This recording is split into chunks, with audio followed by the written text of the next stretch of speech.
Hi guys, so ngayon magluto po tayo dahil sinipag tayo. Ayan po, may fryer tayong itik at saka meron po tayong naka-ready na para pang tinola. Kaya magkatay tayo ng manok mamaya.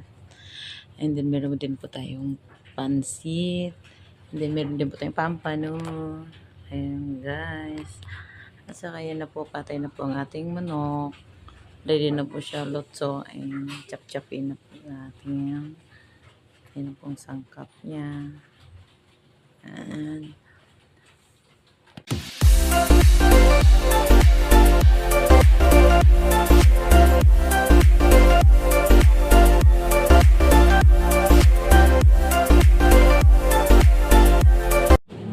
then guys, ito na po ang ating fried itik.